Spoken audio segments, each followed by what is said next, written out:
The Old Testament is brutal at times. It records horrific examples of violence, treason, cannibalism, betrayal, and murder. So the question is God okay with all of that? For example, does the Bible approve of human sacrifice because of the story of Jepthah sacrificing his virgin daughter as a burnt offering to Yahweh? So the first thing we need to bear in mind when we're reading through Old Testament stories is that the Bible does not condone everything that it records. That is something that we need to repeat, memorize, and remember. You see, some books of the Bible are historical, and they don't necessarily make moral commentary on every historical event that they report about. Just keeping that one thing in mind will solve at least half of the problems you might encounter with some of the more troubling stories in the Old Testament. And let's not forget that the Old Testament is largely about a very rebellious people who tend to disobey God at every turn. When that happens, there's bound to be some unpleasantness. And this will also help us a bit with the story of Jepthah, but admittedly, it's not quite that simple in this case.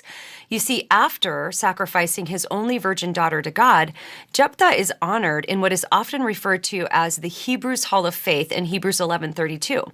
He's mentioned among greats like Samson and David and Samuel, except were they really that great? More on that later. So is Jepthah's inclusion in the Hall of Faith evidence that God was pleased with his sacrifice? Well-known atheist and Harvard evolutionary biologist Richard Dawkins certainly seems to think so.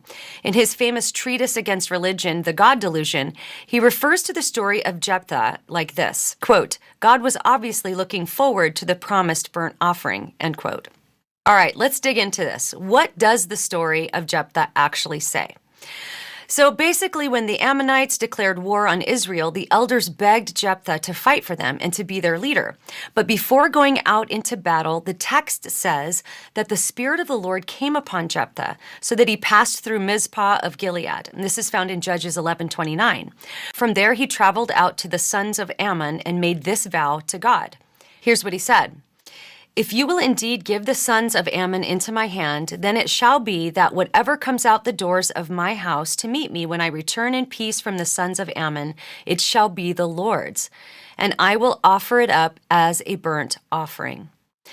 The Bible goes on to tell us that the Lord gave the Ammonites into Jephthah's hand, and Israel was victorious. And then when he got home, the first thing to come out of his house to greet him was his only child, a virgin daughter. Of course, he was very upset by this. He tore his clothes in anguish, but he said ultimately he couldn't take back his vow. So she went into the mountains to mourn her virginity, and after 2 months she returned.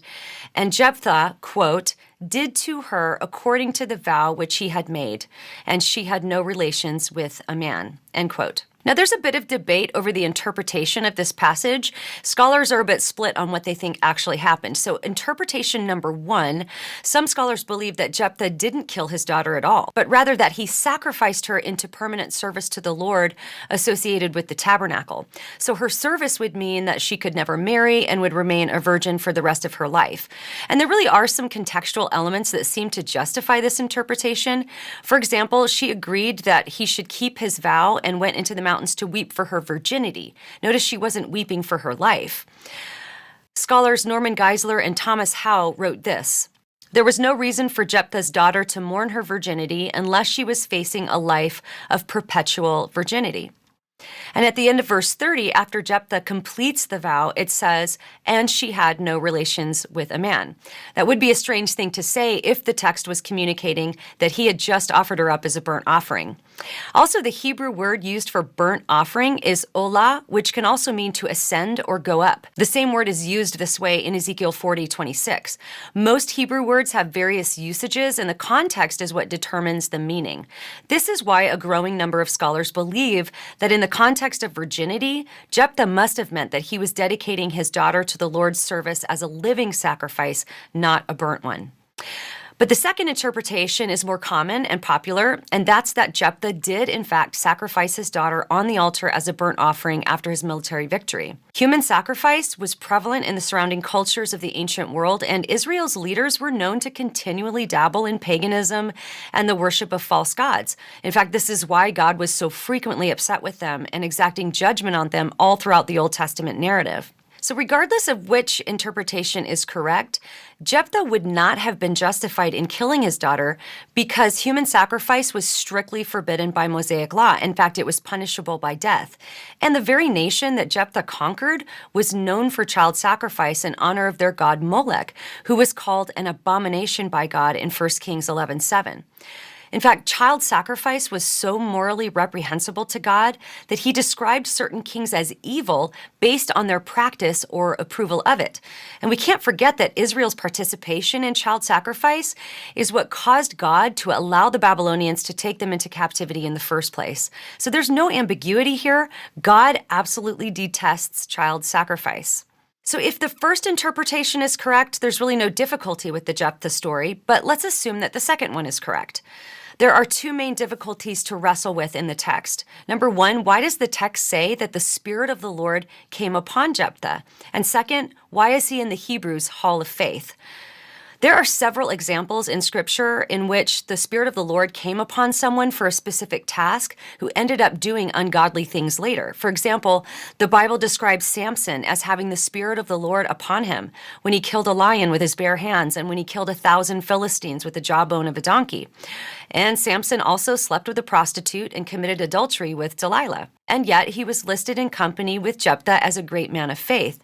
In the Old Testament, when the Spirit of the Lord came upon a person, the Spirit didn't override their free will, but empowered them to accomplish his will in certain situations. And what about that hall of faith and the many greats mentioned alongside Jephthah? Well, guess what? They were seriously flawed.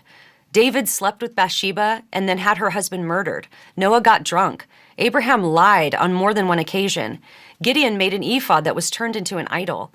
And one of the few women mentioned was Rahab, who had been a prostitute. Either way the Jepthah story is interpreted, there's no interpretation that would allow for the idea that God approved of human sacrifice. Personally, I'm thankful that the Spirit of the Lord can come upon imperfect people and accomplish great things. And despite their personal failures, they can still be honored as great men and women of faith.